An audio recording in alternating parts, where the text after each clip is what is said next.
Movie के start में हमें रिने नाम की एक लेडी दिखाई जाती है। रिने की अपनी हस्बैंड से नहीं बनती, इसलिए अब वो दोनों अलग अलग रहते हैं। उनका एक बेटा भी था जो रिने के साथ रहता था, लेकिन कभी कभी वो अपने फादर के पास भी रहने के लिए चला जाता है। नेक्स्ट मॉर्निंग जब रिने कहीं पर जाने के लिए रेडी हो रही होती है तो वहाँ पर एक स्पाइडर आ जाता है, जिसे देखकर रिने काफ़ी ज़्यादा डर जाती है और इसीलिए वो चिल्लाने लगती है। और इस बात से हम ये अंदाज़ा लगाते हैं कि रिने स्पाइडर से बहुत ज़्यादा डरती है। उसके चिल्लाने की आवाज़ सुनकर उसका बेटा वहाँ पर आ जाता है और वो स्पाइडर को पकड़कर वहाँ से ले जाता है और बाहर फेंक आता है। इसके बाद रिने एक नाइफ़ उठाकर अपने पास रख लेती है। रिने हमेशा ही उस नाइफ़ को अपने पास रखती थी। इसके बाद हम देखते हैं कि एक आदमी रिने की गाड़ी के टायर पर एक डिवाइस लगा देता है। ये एक ऐसी डिवाइस होती है जिससे टायर पंक्चर कर सकते हैं। डिवाइस लगाने के बाद वो आदमी वहाँ से चला जाता है। इसके बाद रिने अपने बेटे को अपने हस्बैंड के पास छोड़ने जा रही होती है, क्योंकि वो कुछ दिनों के लिए स्काई डाइविंग के लिए जा रही होती है। जब रिने अपने बेटे को ड्रॉप करके जा रही होती है तो वो नोटिस करती है कि एक गाड़ी उसका पीछा कर रही है और इस गाड़ी में एक गंजा आदमी और एक औरत बैठी होती है। इसके बाद वो गंजा आदमी लेडी को कहता है कि लेट्स डू इट। ये सुनकर वो लेडी अपने रिमोट से उस डिवाइस को एक्टिवेट कर देती है जो कि रिने की गाड़ी के टायर पर लगी हुई थी। जैसे ही वो डिवाइस एक्टिवेट होती है तो रिने की गाड़ी का टायर पंक्चर हो जाता है। इसके बाद रिने बाहर आकर गाड़ी के टायर को चेक करती है और जब वो टायर पर लगी हुई डिवाइस को देखती है तो वो काफ़ी परेशान हो जाती है। इसके बाद वहाँ पर एक ट्रक रुकता है जिसमें से एक आदमी बाहर आता है और ये आदमी रिने की गाड़ी का टायर चेंज करने में उसकी हेल्प करता है। वहीं पर वो गंजा आदमी और लेडी गाड़ी में बैठकर इन सब को देख रहे होते हैं।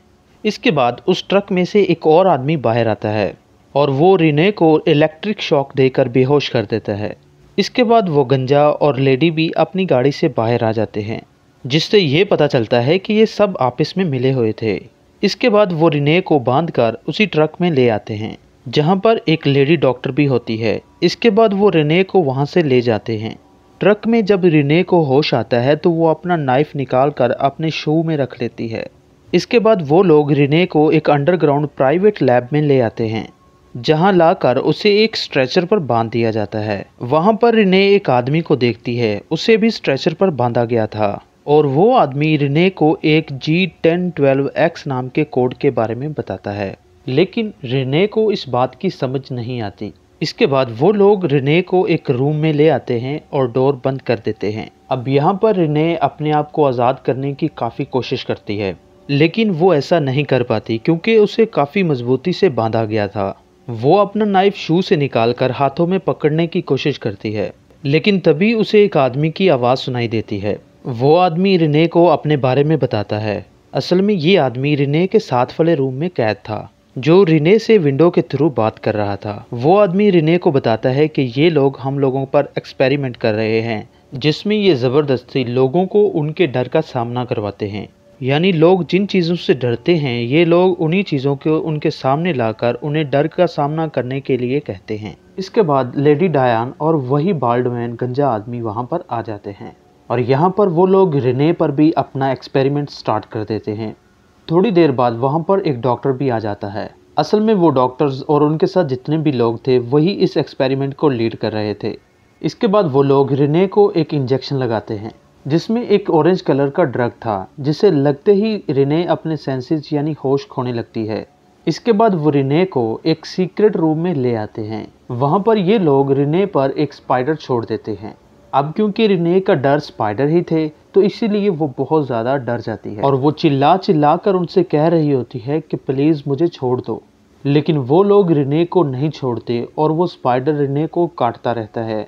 लेकिन थोड़ी देर बाद उस स्पाइडर को रिने से हटा दिया जाता है। फिर वो बाल्डमैन यानी गंजा आदमी कहता है कि मुझे लगता है कि रिने रप्चर कर लेगी। रप्चर क्या है ये अभी हम लोग आगे इस वीडियो में ही जानेंगे। इसके बाद वो लोग रिने को वहीं पर छोड़कर चले जाते हैं और उनके जाने के बाद रिने अपने आप को नाइफ के जरिए आज़ाद कर लेती है और वो वेंटिलेशन सिस्टम के जरिए घसीटते हुए आगे बढ़ती है। इसके बाद वो थोड़ा आगे जाती है जहाँ पर वो और भी ज़्यादा लोगों को देखती है जिन पर एक एक्सपेरिमेंट किया जा रहा था और साथ साथ उन लोगों को उनके डर का सामना करवाया जा रहा था। इसके बाद रिने बड़ी मुश्किल से उस आदमी के पास पहुंच जाती है जो विंडो से उससे बात कर रहा था और जब रिने उस आदमी से बात कर रही होती है तो वो देखती है कि उस आदमी के पास तो स्नेक बैठा हुआ है, जिससे ये पता चलता है कि उस आदमी का डर सांप था। वो सांपों से बहुत डरता था और यही वजह थी कि उन लोगों ने उस आदमी के पास सांप रखा हुआ था। इसके बाद वो लोग वहाँ पर आ जाते हैं और उस स्नेक को ले जाते हैं और रिने वहीं पर ही छुप जाती है। लेकिन इससे पहले कि वो लोग रिने के रूम में जाते, रिने जल्दी से अपने रूम में आ जाती है और अपने आप को स्ट्रेचर से बांध लेती है।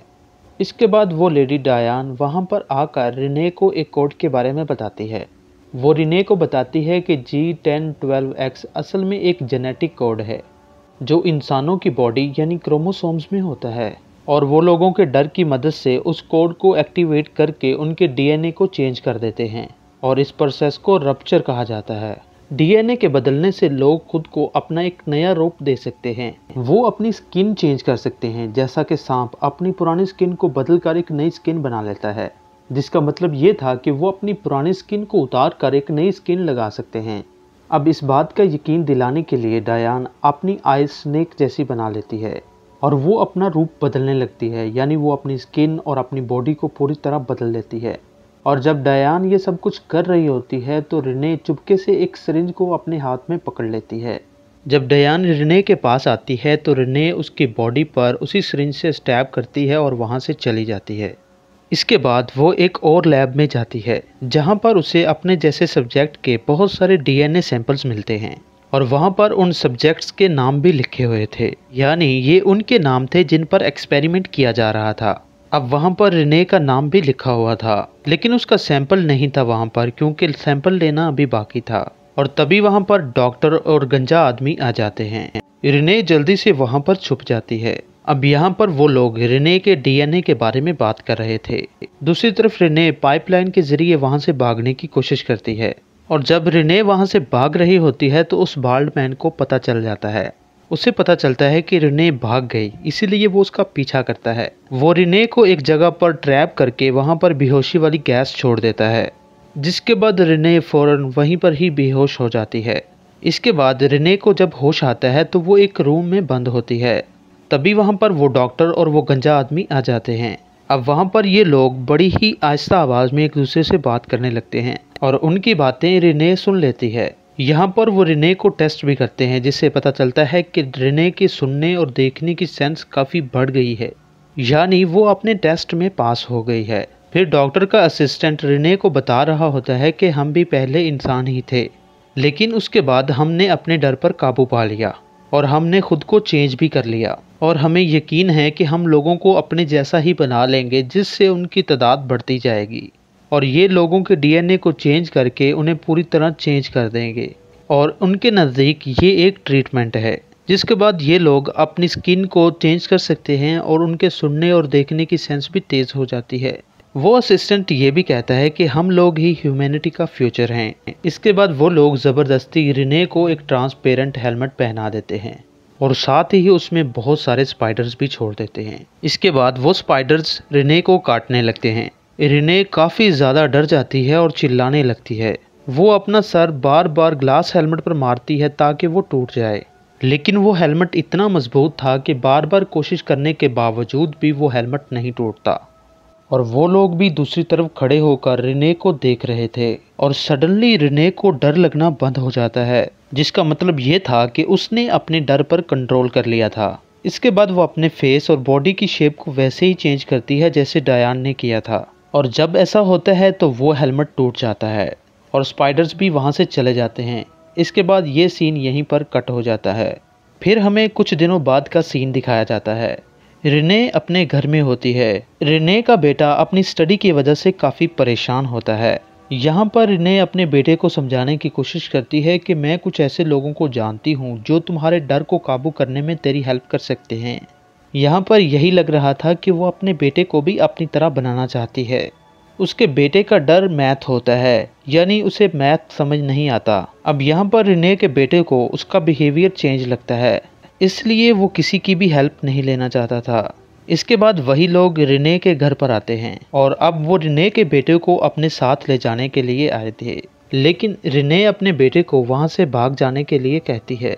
इसीलिए उसका बेटा विंडो से कूदकर अपनी साइकिल लेकर वहाँ से भाग जाता है इसके बाद वो असिस्टेंट रिने से कहता है कि हम तुम्हारे बेटे का पीछा नहीं करेंगे, लेकिन तुम खुद एक दिन अपने बेटे को हमें दे दोगी। हमें इस टाइम का काफ़ी अरसे से इंतज़ार था और वो टाइम आ चुका है, क्योंकि रिने अब हमारे पास तुम भी हो और हमारी आने वाली जनरेशन को बढ़ाने में तुम हमारी बहुत हेल्प करने वाली हो।